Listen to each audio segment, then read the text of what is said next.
Hey guys, this is Shane from Under the Bridge Collectible Cards. I'm here to do a deck tech series on my personal commander decks. I'm going to start with my first deck. This deck is a Dragon's Approach deck. This was inspired actually. I watched a Command Zone and Rachel Weeks was playing hers. I believe she plays Galazeth.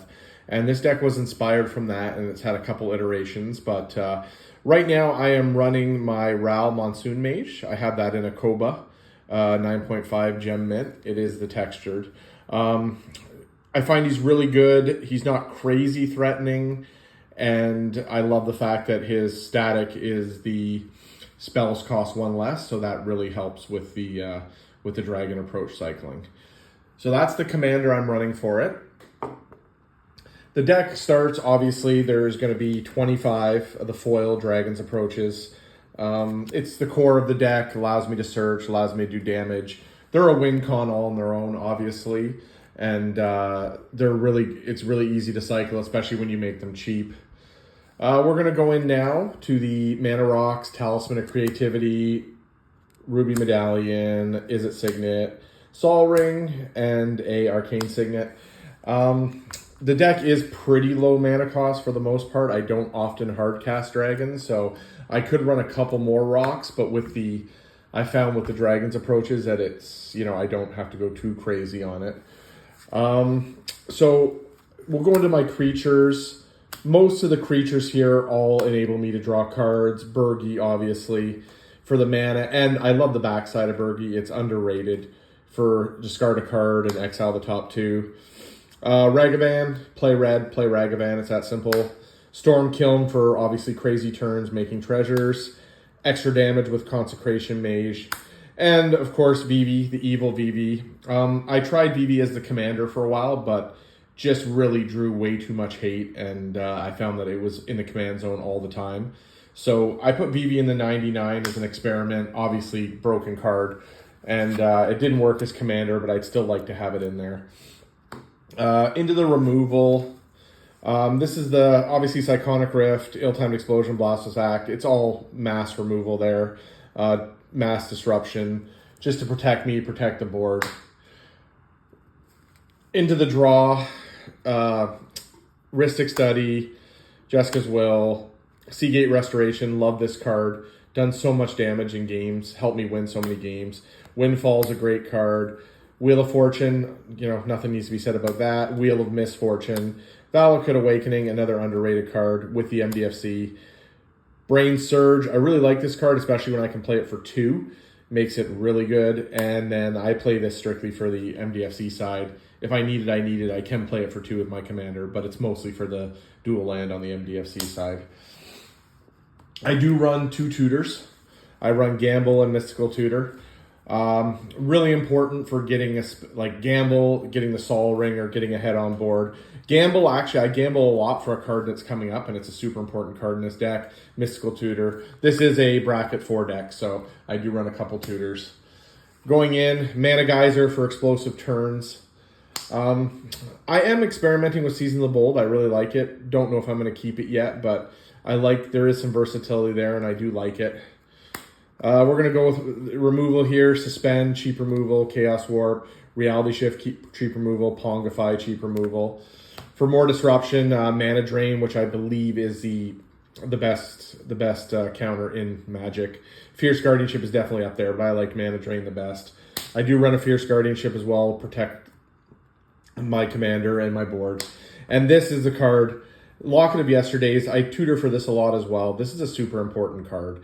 When you got Dragon's Approaches in the yard, and next thing you know, they become 1 to cast, it's so easy to cycle them and then to search for your dragons. This card's really important. There's also an Academy Runes in the land you'll see later that helps me get this back if somebody realizes how important this is and kills it. And then, of course, One Ring. Really powerful. Don't really need to say anything about the One Ring. Everyone knows about the One Ring. Going into my dragons, it is a Dragon's Approach deck. The new Mizzet, constantly drawing cards, outstanding card. Generally, like I said, I never really hard cast these dragons. They're mostly tutored for, so super powerful card. Really enjoyed it. The old Niv Mizzet, again, super powerful card. I did run Curiosity for a while, but I generally don't do a lot of infinite combos, so I took it out, but I still like the Niv. This card I'm going to talk about last. We got the Nullspine Dragon staple to this deck if I need to refill my hand. Cycling with the wheels and the Nullspine Dragon, so important in this deck to keep the Dragon's Approaches coming. This card came out in the new Commander deck, Saren Tarkir, the Kaldra Pyramaw. Love this card. Literally ends games on its own. Every Dragon's Approach for 1, you put a counter on it, does 4 damage. Put a counter on it, does 5 damage. Put a counter on it, does 6 damage. This card has easily taken out 2 players with the Dragon's Approaches at one time. Super powerful card. Not enough people talk about it. Going into my land, land base is pretty standard for a deck like this. I've got the 2-channel lands on color, Academy Runes, like I said, to bring back my card if it goes away there, my Lock of the Yesterdays. Urza Saga, again, you can search for the Sol Ring. More importantly, I search for the Lock of the Yesterdays with it. Reliquary Tower, often find myself with too many cards. Great land. Just the Dragons Approaching land there. Command Tower, Reflecting Pool. And then you got more basics, all with the dragon theme. Got a few fetches there. Nothing crazy. I don't run them all, but I run a few. And then just a standard dual land package. Nothing too crazy. And yeah, that's my deck. It was inspired by Rachel Weeks. I really enjoy it. It is a Bracket 4 deck, though. It's not CEDH, but it definitely is a Bracket 4 deck. Lots of powerful cards. And I super enjoy this deck. Win conditions obviously are the dragons. They can win through combat, but often I end up winning with the Pyramaw I showed you or cycling Dragons Approaches. The backside of Bergie, again, don't sleep on the backside of Bergie. Outstanding card. When you, the horn there, you discard a card and then you exile the top 2. So good when you have a full hand. You don't need lands anymore. You're playing Dragons Approaches for 1. Like, subscribe. This is my first video for Under the Bridge collectible cards. My website will be in the bio, the shop. I do a little bit of sports. I do some Pokemon graded. I do a lot of Magic, a lot of Commander staples.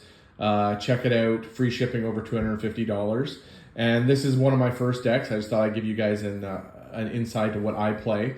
And I have a deck tech with more. I think I'm running 7 decks right now. So slowly I'll be bringing out the deck techs, and there's going to be PSA reveals coming, KSA reveals coming. KSA, I am Canadian, so I do a bit of KSA. And I've got more, and anytime I have new cards or new collections coming in to go in the shop, I'll be showing it here. Thanks very much, guys. We'll talk to you soon. This is Shane from Under the Bridge Collectible Cards, website Under the Bridge Collectible with an A, cards.com, and Under the Bridge Cards on Instagram. We'll see you soon.